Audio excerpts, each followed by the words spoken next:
구약성경 역대상 3장 10절에서 16절의 말씀 다 같이 한 목소리를 받들어 읽겠습니다.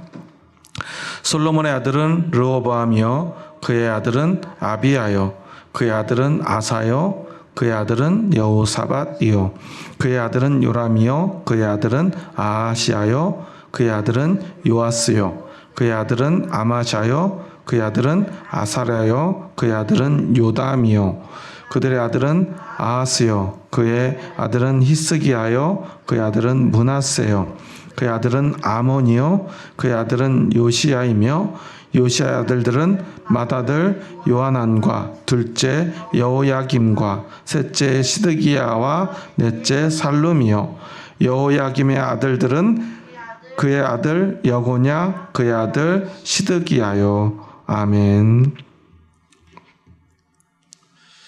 네. 지난 시간에 다윗 왕의 아들과 딸들의 이름을 기록한 후에 오늘은 솔로몬 왕의 자손들, 더 정확하게 말하면 다윗의 왕위를 이어서 바벨론의 포로 생활 이전까지 그 아들들의 이름을 기록해 놓았습니다. 솔로몬 왕의 아들들의 계보라는 것은 어떤 의미를 가지죠? 특히 여기에 기록된 그 솔로몬의 아들 르호보암, 르호보암의 아들 아비야, 아비야의 아들 아사, 이 사람들은 다 어떤 사람들입니까? 이스라엘의 왕위를 이어받았던 왕들이죠. 그래서 다윗의 왕위를 이어받아 바벨론 포로 생활 이전까지 20명의 남유다의 왕, 다 누구의 후손이에요? 다윗의 후손. 그러니까 북이스라엘은요, 길어야 4대 정도가 지나면 왕위가 그 계보가 바뀌어요. 그 아들이 그 왕위를 이어가지 못하고 반란에 의해서 왕위를 찬탈당합니다. 그런데 하나님은 다윗과 약속을 하셨죠. 너의 왕위를 영원히 경고케 하리라.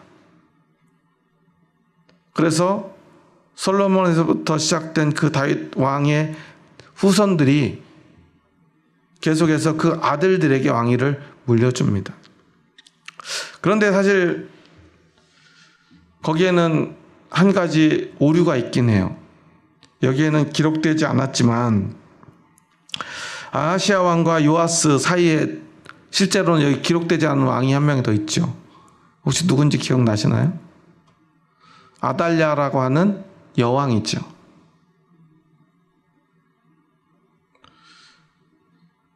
남편이 죽자 막 자식도 막 다 죽이고요. 자기가 왕이 돼요. 그 아달랴는 다윗의 후손입니까? 아닙니까? 아니죠. 그러니까 자기 스스로 다윗 왕조를 빼앗아서 스스로 왕이 되고요.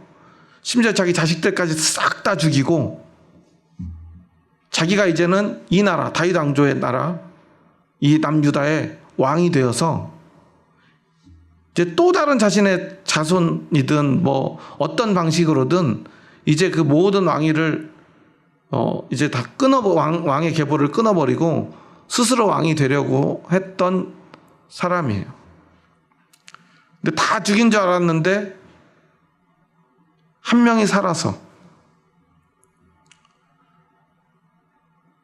다시 반란이 일어나고요. 그 왕위를, 다윗의 왕위를 되찾게 되죠. 그래서 역대상에는요, 이 아달랴의 이름이 생략되어 있어요. 왜냐하면 지금 이 역대기가 기록된 가장 중요한 목적이 뭐라고 그랬죠? 우리가 하나님의 선택받은 백성이라는 것. 그리고 다윗 왕조를 통해서 이 나라가 하나님의 뜻 가운데서 통치를 받고 또한 이어지고 영원토록 굳건히 세워져서 이 왕조를 통해서 하나님의 약속의 아들 메시아가 올 것을 그들은 고대하면서 이 말씀을 기록하고 있어요. 그래서 그들에게 중요한 건 뭐예요? 그들에게 중요한 건 하나님의 약속의 성취예요. 다윗 왕조, 즉 남유다의 왕조는 다 기록을 합니다. 그런데 북이스라엘 왕조는 이 역대기에는요 하나도 기록하지 않아요. 사실 남유다와 북이스라엘 중에 누가 더 크죠? 북이스라엘이 훨씬 크죠. 물론 유다 지파 하나, 12지파 중에 이 유다 지파라고 한 하나의 지파는요 모든 지파들보다 가장 인구수도 많고요 땅도 많이 차지하고 있던 가장 큰 지파예요. 그렇지만 아무리 그렇다 하더라도 남은 10개의 지파보다 클 수는 없어요. 인구가 많다는 것, 국토가 넓다고 하는 것, 그것은 결국 그 나라의 국력을 이야기하죠. 그래서 사람들은 한국이 중국이나 일본 사이에서 과거에는 참 많은 고통을 당했고 그 어려운 시기를 지나고 심지어 일본에게 나라도 빼앗기고 이제 좀 살만한데 전쟁이 터지고요. 그나마 있던 그 조그만 나라가 반으로 잘려지고요. 남한과 북한 중에 어디가 더 넓죠? 땅은 북한이 훨씬 넓죠.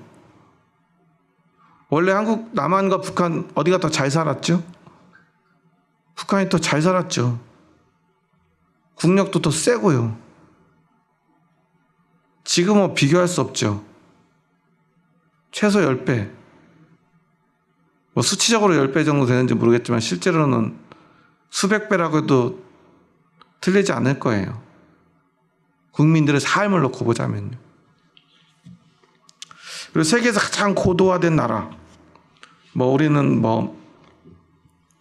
K를 붙여서 K 그런 문화든 뭐든 세계에서 가장 앞서 나가는 나라라고 자부한다고 하더라고요. 그거를 요즘 사람들이 쓰는 속된 말로 국뽕 이렇게 얘기를 하더라고요. 왜 그런 말을 만들었는지 잘 모르겠지만 중요한 건 입에는 쩍쩍 붙는 것 같아요. 그러다 보니까 우리가 세상에서 제일 센 나라인 것처럼 착각이 될 때가 있어요. 그래서 저는 사실은 국뽕이라는 말 그렇게 좋아하지도 않고 그것도 좀 잘못됐다고 생각하지만 한동안 그 전에 더 유행했던 헬조선보다는 훨씬 좋은 말인 것 같아요. 우리나라 젊은이들이 헬조선 하면서 마치 못 살 것 같은 나라, 정말 다 썩어 빠진 나라처럼 이야기하지만 그 젊은이들이 태어나기 전부터 그 고통과 가난과 질병 그리고 그것보다 더 무서웠던 독재, 군사정권 앞에서 그 어려운 시기들을 이겨냈던 수많은 사람들의 땀과 피가 오늘을 이렇게 풍요롭게 했다는 사실은 잊은 채 그래서 자신들의 앞가림, 대학 가는 거 힘들고 취직하는 거 힘들고 결혼하는 거 힘들다는 이유로 이 나라가 지옥이다 라고 말하는 젊은이들을 볼 때마다 참 너무나 안타까웠어요. 지금 젊은 세대들 물론 힘들죠. 비교적 나이 드신 분들 그리고 저 같은 사람들 중년의 입장에서 볼 때는 제대로 된 고생도 안 해놓고 저렇게 힘들다라고 쉽게 말할 수 있지만 그들의 입장에서는 힘들 수 있어요. 하지만 적어도 힘들다는 얘기를 할 때는 조금 더 객관적인 이야기들, 객관적인 데이터들도 필요하지 않겠습니까? 과연 세계 모든 나라들을 놓고 본다면 우리나라가 과연 세상의 다른 나라들보다 절대적으로 살기 힘들고 빈곤한 국가입니까? 그렇게 생각하는 사람은 아무도 없을 거예요. 헬조선이라고 외쳤던 사람들조차도 그러진 않았을 거예요. 그런데도 그런 말들을 입에 달고 살았던 시절이 있었어요. 요즘은 그런 말 하는 사람들은 없는 것 같아요. 얼마나 다행인지 모르겠어요. 그 대신 그 자리를 차지한 게 국뽕 뭐 이런 거라면 조금 나은 것 같긴 해요. 우리나라 드라마나 영화나 무슨 어떤 것들이, 그리고 또 가수들, BTS로 대표되는 그러한 문화들, 그리고 뭐 K-푸드, 그냥 다 K를 붙이더라고요. K는 다 한국 건가요? 그런데 사실 한국이라고 하는 나라의 여건을 보면요, 전 어렸을 때 한국이나 일본이나 땅 크기가 비슷하거나 일본이 그렇게 크다고 생각을 못했어요. 인구도 비슷한 줄 알았어요. 왜냐하면 우리가 일본을 뭐라고 부르죠? 차마 강단에서 말할 수는 없는데, 세계에서 일본 사람들이 그렇게 얕잡아 부르는 사람들 나라는요, 한국밖에 없대요. 미국도 유럽도 일본을 그렇게 막 무시하고요, 얕잡아 보지 않는데요. 왜냐하면 워낙 잘 사는 나라, 힘 있는 나라, 그리고 그들의 기술력, 그들이 가진 많은 것들이 사람들에게는요 인정할 수밖에 없는 것들이에요. 그런데 일본이 아무리 잘 살아도요, 아무리 어떤 좋은 자동차를 만들고 또 어떤 예전에는 소니 같은 일본 전자제품들은 세계 최고였잖아요. 지금도 소니에서는 세계 최고의 제품들을 많이 만들어내죠. 삼성은 명함을 내밀지 못하던 시절이 있었어요. 지금 많이 바뀌었지만요. 그런데 아무리 그들이 뭘 좋은 거 만들어내도 한국 사람들은요, 일본이 만들어내는 거 물론 좋으니까 몰래 쓰긴 하지만 인정은 하지 않아요. 일제가 최고다 이런 얘기를 하면서도 일본 사람들만 얘기하려 치면 우리나라만 사용하는 그 특정 단어를 쓰면서 그들을 우습게 여기죠. 그런데 우리가 솔직하게 얘기해 보면 그들의 인구는 우리보다 몇 배가 많고요. 땅 넓이로 보자면요, 훨씬 더 넓은 땅을 가지고 있어요. 그래서 이것저것 안 되니까 우리는 그 사람들을 뭐라고 그래요? 예전에는 외구라고 불렀죠. 어디에 산다는 거죠? 섬에 사는. 우리는 어디에 살아요? 우리는 대륙에 붙어 있잖아요. 우리는 육지. 저 일본은 저기 섬나라의 작은 나라. 사실 우리보다 훨씬 큰데요. 훨씬 넓고. 그런데 그거 여러분 아세요? 한국은 세계에서 유일한 어떤 환경을 가지고 있는 나라라는 거. 대한민국은요, 세계에서 유일하게 대륙에 붙어 있지만 섬나라처럼 사는 나라예요. 육지를 통해서 대륙에 갈 수가 없어요. 왜 한국이 조선사업이 발달했죠? 기차나 자동차로 중국도 러시아도 유럽도 원래는 다 갈 수가 있어야 돼요. 우리는 육지에 붙어있는, 대륙에 붙어있는 나라잖아요. 아시아 동쪽 끝에 있는 나라예요. 그래서 기차만 타면요, 러시아를 거쳐 유럽도 갈 수 있고요. 영국 빼놓고, 영국은 섬이니까 또 그 외에 모든 나라들을 아프리카까지 다 갈 수 있어요, 원래는. 근데 우리는 못 가요. 엄밀히 따지면 대한민국도 그래서 섬나라와 똑같아요. 그런데 우리는 그런 걸 망각하는 것 같아요. 그런데도 우리가 일본에 뒤지지 않고 오늘 살아가고 있죠. 얼마나 감사한 일입니까?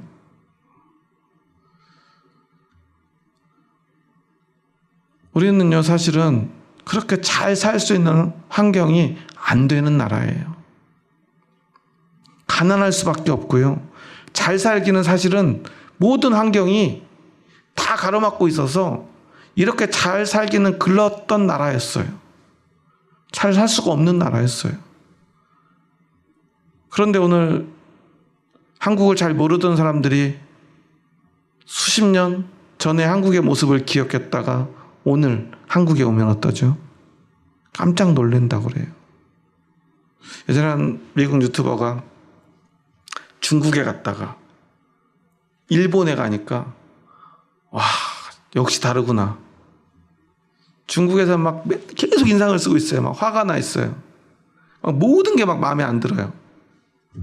사람들이 막 거짓말하고 지저분하고 또 속이고 막 소매치기 당하고, 물론 그 사람의 개인적인 경험일 수도 있어요. 근데 일본에 가니까 너무 깨끗하고 좋다고, 막 지하철 너무 좋다고.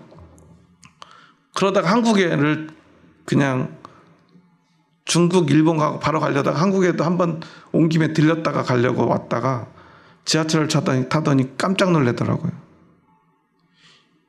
와, 일본 지하철 기차 최고다 했는데 한국이 훨씬 더 편하대요. 훨씬 더 깨끗하대요. 훨씬 더 좋대요. 물론 그 사람 개인의 이야기예요. 그런데 그렇게 비견될 만큼 한국이 달라지지 않았습니까? 변하지 않았습니까? 그렇게 변해버렸어요. 그럴 수 없는데 말이죠. 우리는요, 우리의 모습들을 잘 모르는 것 같아요.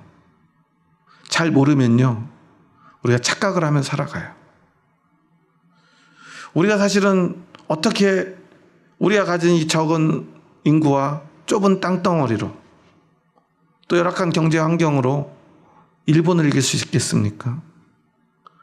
우리보다 수십 배 큰 중국을 인구로 말하면 한 도시 인구도 안 되는 큰 도시로 치자면 중국에 그 한 도시 인구도 안 되는 나라가 대한민국이에요.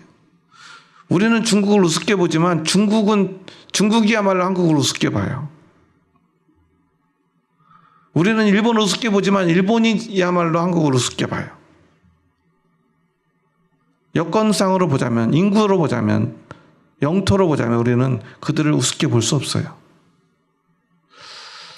그런데 우리는 우리가 특별하다고 여깁니다. 저는 성경을 보다 보면요, 이 대한민국 사람들, 북한에서 보자면 남한 사람들은 이 성경의 유대인들하고 특히 유대의 왕조들하고 너무나 닮아 있어요. 남유다 사람들은요, 이스라엘이라고 하는 작은 나라에서도 밑에 조그맣게 붙어있는 두 지파밖에 안 돼요. 그런데 그들의 그 자긍심과 자존심은요, 하늘을 찔러요. 왜 그러죠?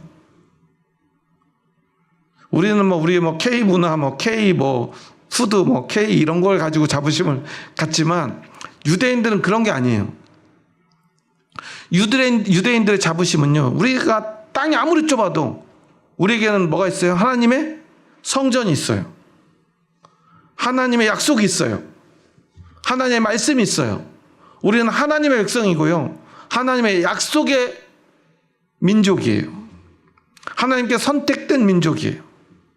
그것을 우리는 선민의식이라고 그래요. 그래서 그것이 나쁘다고 말해요. 그런데 그 선민의식은 꼭 나쁜 건 아니에요. 선민의식이 잘못되었기 때문에 문제죠. 하나님이 선택된 백성이 된다는 것, 하나님의 선택된 백성으로 산다는 것은 너무나 좋은 일이지 않습니까? 자랑스러운 일이지 않습니까? 땅이 좁아도 괜찮아요. 인구가 별로 없어도 괜찮아요. 누가 지켜줄 거니까요? 하나님이 지켜줄 거니까요. 그들에겐 그게 자존심이고요, 자부심이에요. 그게 자랑이에요. 그거면 충분해요. 그래서 그들은요, 포로로 끌려가서도 그것을 잃지 않기 위해서 끊임없이 자녀들에게 하나님의 말씀을 가르쳤어요. 어떻게 가르쳐요? 스마트폰이 없는데 요즘 같으면 어떻게 하면 돼요? 스마트폰에 앱을 만들어서, 게임을 만들어서 애들한테 지어주면 돼요.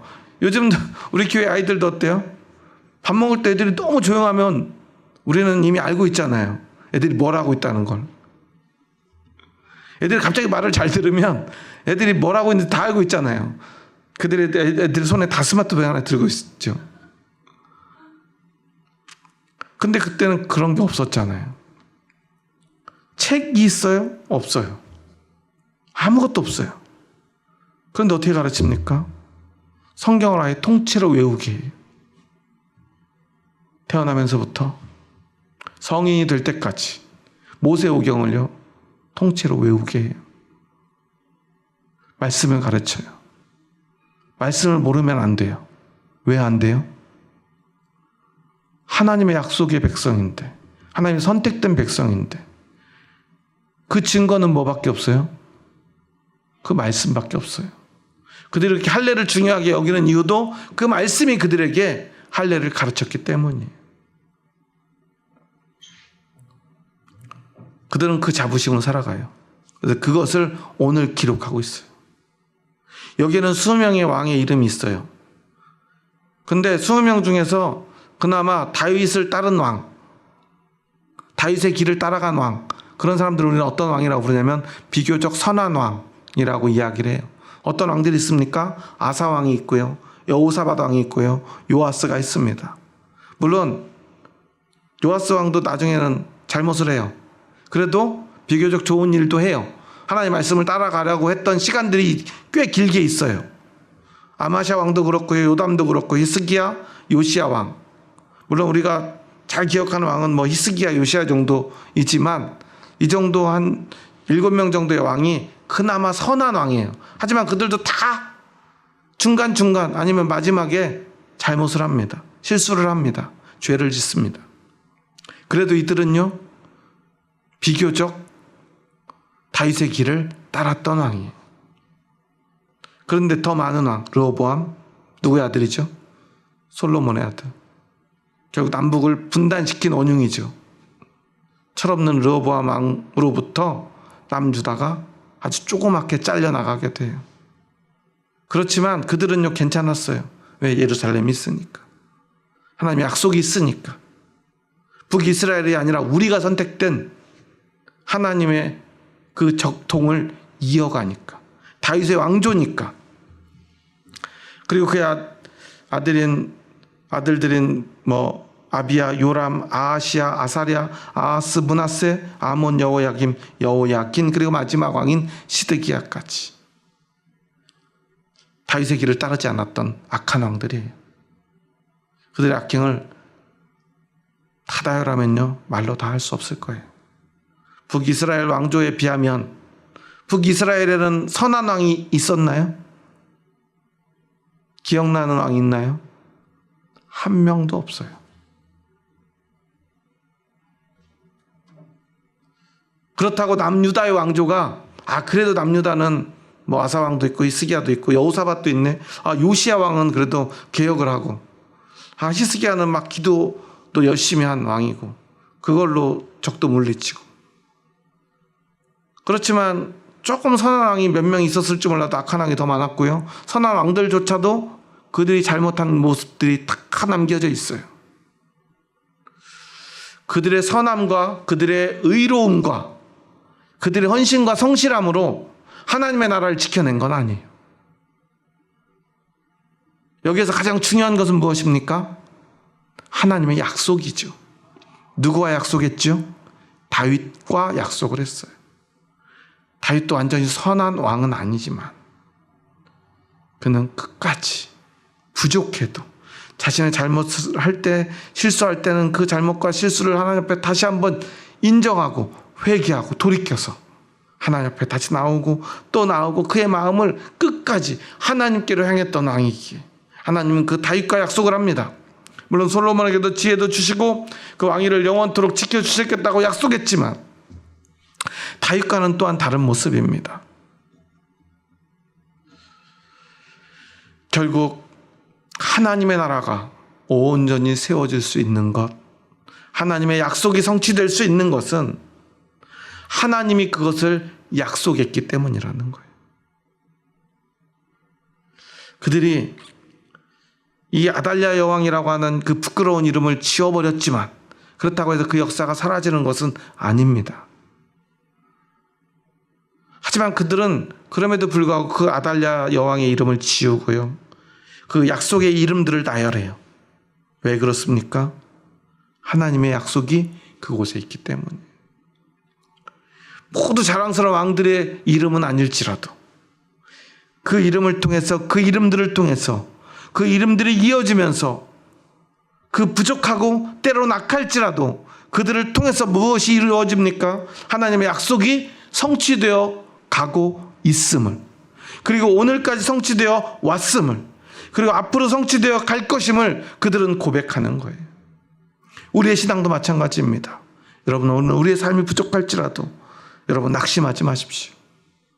하나님의 약속이 저와 여러분의 이름을 통해서 이어질 것이기 때문입니다.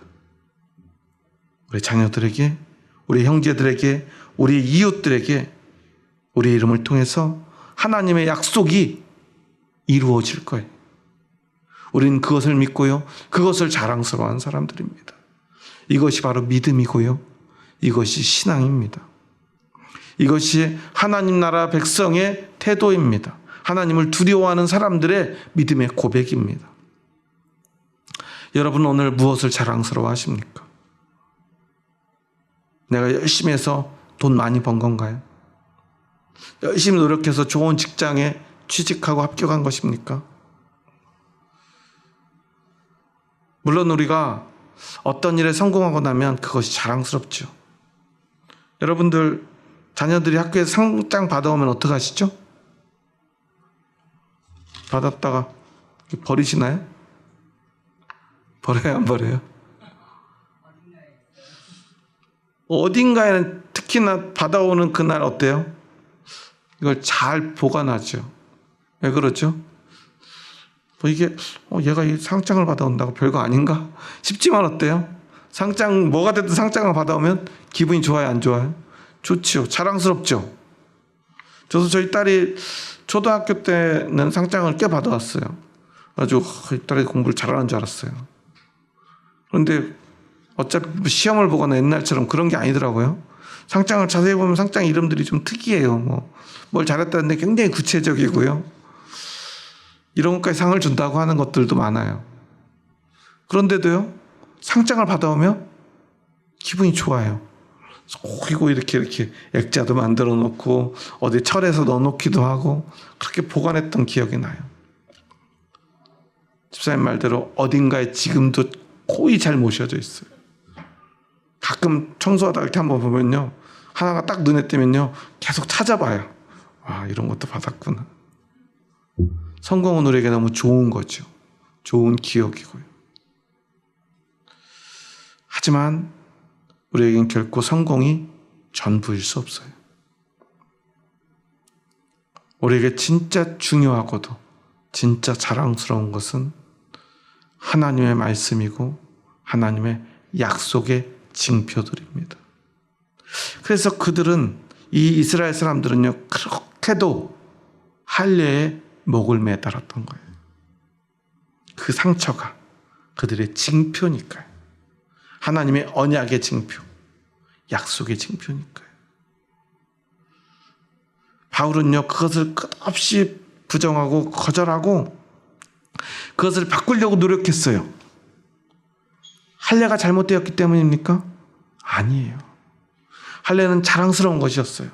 사도 바울도 자랑스러워했어요. 사도 바울에게도 중요했어요. 하지만 할례가 아무리 중요해도 예수님보다 중요할 수 없기, 할례가 예수님과 같이 중요할 수 없기, 이제는 이것을 버리고, 아니 이것은 상관없이 할례가 있든 없든 이제 우리에게는 오직 예수 그리스도, 십자가의 상처만이 우리에게 가장 자랑스럽고도 하나님 나라의 백성, 하나님의 약속의 백성, 선택된 백성임의 증거, 그것은 오직 예수 그리스도임을 사도 바울은 고백하기 위해서 할례라고 하는 과거의 징표를 지워버리려고 했던 거죠. 그것이 부끄러웠기 때문이 아니에요. 그것이 여전히 자랑스럽지만 그렇다고 해서 그것이 예수 그리스도가 될 수 없기에, 십자가의 상처가 될 수 없기에, 십자가의 징표가 될 수 없기에 그렇게 했던 것입니다. 하지만 아직 예수님이 오시기 전 그들에게 가장 자랑스러운 것은 그들이 다윗의 후손이라는 그 징표입니다. 그래서 그들은요, 그 왕들의 역사가 부끄러워도 다윗의 후손들의 역사를, 그 이름을 기록했던 것입니다. 이것이 바로 믿음의 모습입니다. 우리의 삶도 마찬가지입니다. 우리의 믿음도 마찬가지입니다. 여러분, 우리가 하나님 나라, 하나님의 심판대 앞에 설 때 우리가 하나님 앞에 잘한 것만 드러날까요? 그러지 않을 거예요.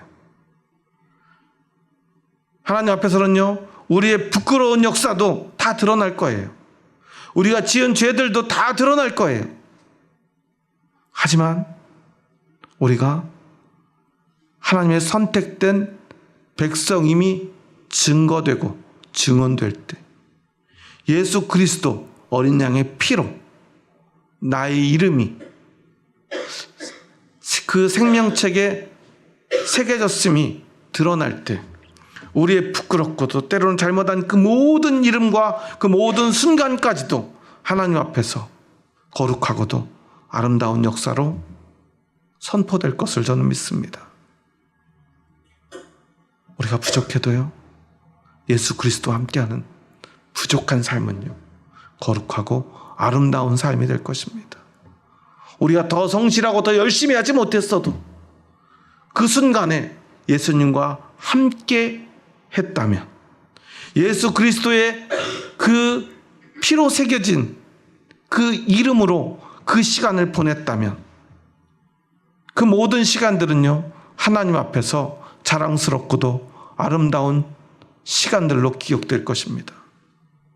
하지만 내가 예수 그리스도를 빼고 내 힘으로 세상에서 아무리 아름다운 일을 하고요, 아무리 거룩한 일을 하고요, 아무리 위대한 일을 하고요, 그래서 어떤 성취를 이루었다 할지라도 나의 의를 위해서, 나의 영광을 위해서, 나의 자랑을 위해서 최선을 다해 달려간 그 모든 시간들은 하나님 앞에 가장 부끄러운 시간으로 드러날 것입니다. 여러분, 어떤 삶을 선택하기 원하십니까? 우리가 가야 될 길은 오직 하나뿐입니다. 예수님과 함께 오늘을 살아가는 것입니다. 그것이 때로는 성공일 때도 있고요, 실패일 때도 있을 것입니다. 성실하고 부지런하게 열심히 일해야 될 때도 있을 것입니다. 예수님이 나를 채근하고 때로는 채찍질하며 열심히 달려가게 할 때도 있을 것입니다. 하지만 어느 날 하나님, 예수님께서 멈춰서라, 쉬라, 가만히 있으라 말하면 우리는 그곳에서 예수님과 함께 머무르면 됩니다. 그거면 충분합니다. 하나님은 그 시간도 영광스럽게 여겨주실 것입니다. 이것이 바로 우리의 믿음의 고백입니다. 우리가 가야 할 길입니다. 유대인들은 또한 다윗의 후손으로서 그러한 길을 걸어갔고, 그 길을 걸었던 그 모든 때로는 부끄러운 시간까지도 이렇게 기록했던 것입니다. 오늘 우리의 믿음도 그렇게 기록해 나갈 수 있기를 주님의 이름으로 축원합니다. 기도하시겠습니다. 하나님, 감사합니다. 저희 부족하고 연약한 자들을 사랑하셔서 저희들을 믿음의 후손, 믿음의 자손 되게 하여 주시니 감사합니다. 다윗의 후손들을 통하여 하나님의 놀라운 역사를 이루어 가셨던 그 모든 믿음의 기록들을 바라봅니다. 다윗의 자손들을 통하여 하나님의 아들 예수 그리스도가 이 땅에 오셨음을 믿습니다.